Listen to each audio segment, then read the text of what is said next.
warahmatullahi wabarakatuh. Apa kabar Anda semua? Semoga selalu dalam keadaan sehat walafiat. Kendati laporan para relawan Presiden Jokowi itu sudah ditolak oleh Mabes Polri, tapi rupanya masih ada juga yang mau melaporkan Bung Rocky Gerung ke Barreskrim Mabes Polri. Dan kali ini yang melaporkan itu DPP PDIP ini lewat lembaga bantuan hukumnya ya. Yang ini mereka hari ini mendatangi Barreskrim Mabes Polri dengan ya dalihnya karena Rocky Gerung itu sudah menghina Presiden Jokowi. Ini laporan dari Badan Bantuan Hukum DPP PDIP ini nampaknya merupakan tindak lanjut dari ancaman Sekretaris Jenderal DPP PDIP Hasto Kristianto. Langkah DPP PDIP ini bertolak belakang sekali ya dengan respon Presiden Jokowi sendiri yang menyatakan dia tidak ingin kasus itu dibesar-besarkan. Itu hal-hal kecil lah, kata Jokowi ketika ditanya oleh wartawan di Senayan Park, Jakarta hari Rabu tanggal 2 Agustus 2023 hari ini.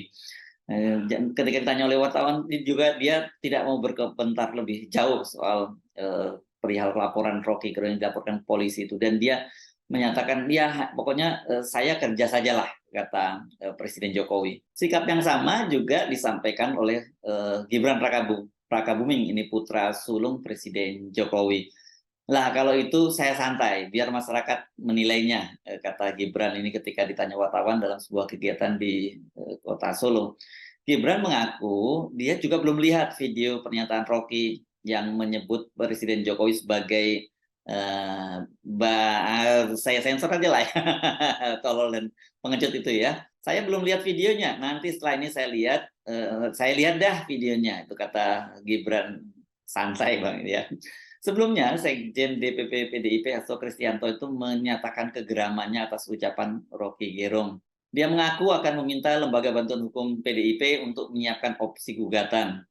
Pak Jokowi tidak hanya Presiden RI, beliau adalah kader kami. Partai berdiri di depan jika ada yang merendahkan harkat dan martabat Presiden. Itu disampaikan oleh Hasto Kristianto kemarin ya, hari Selasa tanggal 1 Agustus 2023. Hasto mengingatkan kepada Rocky Gerung agar jangan memanfaatkan kebaikan Presiden Jokowi yang membangun kultur demokrasi dengan respek terhadap kebebasan berpendapat dan berorganisasi, lalu dipakai mencela Presiden dengan cara-cara yang tidak berkeadapan, tegas Hasto. Hasto juga mendesak agar Rocky Gerung itu segera meminta maaf kepada Presiden Jokowi. Nah, rupanya ini perintah dari Hasto itu langsung di follow up ya. Hari ini Rabu 2 Agustus 2023 sebagai tindak lanjut instruksi Hasto tadi, Dewan Pimpinan Pusat Partai Demokrasi Indonesia Perjuangan melaporkan Rocky Gerung ke Barreskrim Polri. Lembaga Bantuan Hukum DPP PDIP punya beberapa alasan mengapa mereka akhirnya memutuskan untuk tetap melaporkan Rocky Gerung. Kami mendengar, melihat, dan hari ini kami mencatat beberapa pelanggaran hukum yang kami duga dilakukan oleh saudara Rocky Gerung. Itu kata tim hukum DPP PDIP Perjuangan Johannes L. Tobing di Mabes Polri hari ini. Dia menyebut ada beberapa fitnah yang dilakukan oleh Rocky Gerung terhadap Presiden Jokowi. Yang pertama, Rocky menyebut Jokowi berupaya menunda pemilu 2024 karena Jokowi tidak pernah peduli pada buruh. Yang kedua, jika pemilu ini terhalang oleh ambisi Presiden, Rocky mengajak buruh itu melakukan people power.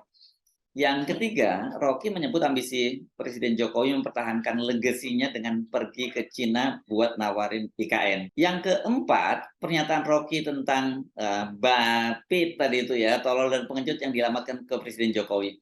Kami menduga ini adalah pelanggaran pidana, maka kesempatan pagi ini kami akan membuat laporan ke Barreskrim. Semua data-data yang sudah kami lengkapi, barang bukti, percakapan seluruh media yang kami kumpulkan hari ini akan kami serahkan ke penyidik Barreskrim. Itu kata Tobing.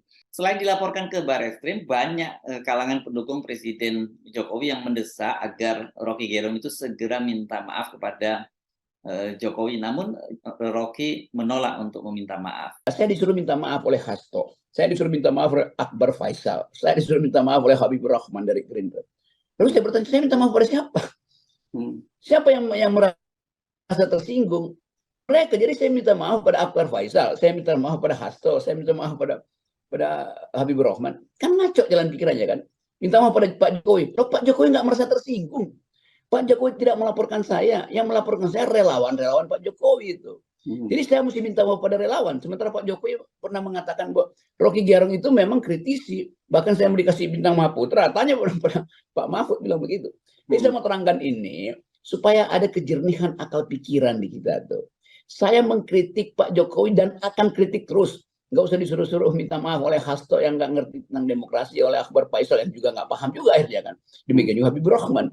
Ini juga orang-orang yang hendak menjilat aja supaya dapat semacam berkah dari Pak Jokowi. Jadi sebetulnya saya mau terangkan ini dari kejuran hati saya bahwa saya akan terus mengkritik. Jangan suruh saya minta maaf. Maaf itu hanya boleh diberikan antar pribadi itu. Kan itu intinya kan. Saya tidak sakiti hati Pak Jokowi. Saya memberi kritik kok dan terbuka itu kan. Jadi kita mesti bedakan bahwa kehidupan demokrasi itu memang ada percekcokan, ya biar aja percekcokan. Kecuali saya bikin kekerasan, saya nonjok orang, nah itu nggak boleh dalam demokrasi. Kalau ucapan apapun, sekeras apapun, kan itu bukan terhadap personal. Saya nggak ada masalah personal dengan Pak Jokowi. Anak Pak Jokowi Gibran datang ke tempat saya dan kita berdiskusi, saya kasih kritik yang sama pada Gibran yang adalah wali kota sekarang. Saya diundang oleh Pak Jokowi, oleh keluarga Pak Jokowi waktu ulang perkawinan Kaisang. Saya nggak bisa datang karena saya ada di luar negeri itu. Jadi nggak ada soal yang sifatnya privat saya dengan Pak Jokowi. Tetap saya berselisih dengan Pak Jokowi di bidang kebijakan itu. Nah, itu intinya tuh. Jadi kita mesti biasakan, ada orang yang pro IKN, ada orang yang anti IKN. Kalau kita cermati kasus ucapan Rocky Gerung yang dinilai telah menghina Presiden Jokowi itu memang ada tanda-tanda mulai dipolitisir ya. Ini tidak lagi murni masalah hukum. Mabes Polri kan telah menolak laporan sejumlah relawan atas Rocky Gerung karena hal itu merupakan delik aduan. Jadi kalau namanya delik aduan yang harusnya yang melaporkan sendiri ya Presiden Jokowi. Ini kalau Presiden Jokowi merasa terhina ya. Tapi kan seperti telah saya sebut sebelumnya, Presiden Jokowi menganggap itu masalah kecil. Artinya Presiden Jokowi tidak mau membesar-besarkan persoalan atau memperpanjang kasusnya gitu dan lebih memilih fokus kerja. Dan Gibran putra Pak Jokowi juga yang mungkin ya kalau ini masih punya hubungan kedekatan ya karena putra Presiden Jokowi juga meresponnya secara santai. Jadi agak mengherankan bila kemudian ada kelompok relawan, bahkan sekarang ini PDIP itu memilih tetap melaporkan Rocky Gerung karena di beberapa daerah ini juga berlangsung unjuk rasa memprotes ucapan dari Bung Rocky ini. Menanggapi berbagai aksi unjuk rasa itu, Rocky Gerung menyatakan menghormati sikap para pengunjuk rasa ya. Ya, namanya orang dalam negara demokrasi memang boleh saja kalau nggak sepakat dia juga adu argumentasi atau bahkan melakukan unjuk rasa gitu. Nah, tetapi kemudian kalau langsung hal semacam ini dibawa ke ranah hukum itu yang saya kira memang jadi persoalan. Bukan itu dukungan semacam itu, proses semacam itu bukan hanya datang dari para sahabat dari Bung Rocky Gerung, bahkan orang seperti Ari Armando misalnya yang selama ini menjadi pendukung keras dari Pak Jokowi, diehardnya Pak Jokowi, dan juga sering berbeda argumentasi dengan Bung Rocky, dia menyatakan bahwa dia tidak sepakat kalau kasus ini kemudian dibawa ke ranah hukum karena menurut dia ya itu merupakan hal yang merupakan konsekuensi dari hidup di negara yang demokrasi itu karena kata dia mengingatkan kalau sekarang ini di masa Pak Jokowi ini misalnya kemudian ada kasus semacam itu dilaporkan ke polisi maka terbuka kemungkinan kata dia nanti ya presiden berikutnya atau kepala daerah dan siapapun pejabat negara yang merasa dia dihina karena ucapan pengunjuk rasa atau para kritikus kemudian selalu memenjarakan seseorang itu saya kira memang berbahaya dalam negara demokrasi. Saya sepakat dalam hal ini dengan Bung Adi Armando, tapi bukan karena dia posisinya dalam hal ini mendukung Bung Rocky, bukan karena itu, tapi memang begitulah di dalam negara demokrasi seperti saya juga singgung sebelumnya risikonya jadi pejabat publik di negara demokrasi itu ya bakal banyak dihina-hina dan jangan tipis kupingnya ya mesti tebal telinganya jangan kan dihina di beberapa negara barat itu bahkan sering biasa dilempar telur dan sebagainya terus itu biasa saja. Saya sebenarnya Arif dari Forum News Network, sampai jumpa lagi. Wassalamualaikum warahmatullahi wabarakatuh.